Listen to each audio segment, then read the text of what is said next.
சமையல எலும்புடி கட்டி மலைக்கு வந்தது சாமியை பார்க்கறதுக்கு. அப்படியே நேற்று கிளம்பணும் ஞாயிற்றுக்கிழமை. நேற்று நைட்டு ஒரு ரிசல்ட் வந்துச்சு.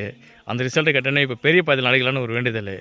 பெரிய பாதையில் நடக்கிற ஐடியாவே கிடையாது. ஆனால் பெரிய பாதையில் திடீர்னு நடக்கிறன்ற ஒரு ஐடியா.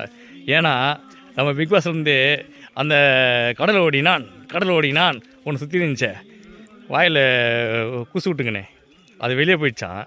அதனால் ரொம்ப சந்தோஷத்தில் நான் பெரிய பாதையாக ஏறுறேன். ரொம்ப ஹாப்பியாக இருக்குது அதை வெளியே பண்ணதுனால.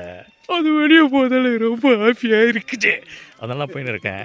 அதே மாதிரியா நடிப்பு இறக்கி அந்த இது சான்றா ஒன்று இருக்குது பாரு,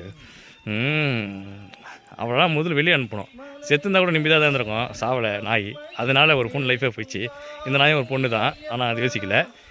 நல்லா நடிப்பு நடித்து பணத்தை எப்படி மிச்சம் பண்ணணுன்னு பிக் பாஸ் ஒரு பிளான் போட்டு வெளியே அமிச்சிட்டாளுங்க. எங்கள் குலசாமி தேவதை பார்வை நல்லா இருங்கடா. இந்த விஜய் சேதுபதிக்கு நம்பரு பொட்டை அவனும் நான் நல்லா அனுபவிப்பான். அவனுக்கும் இனிமேல் ஒரு படம் ஓடாது. அவன் பேர் கெட்டு போச்சு. அவனுக்கு நல்லா பிளான் பண்ணி அடிக்கிறதுக்கு அவங்களாம் இது பண்ணுவானுங்க.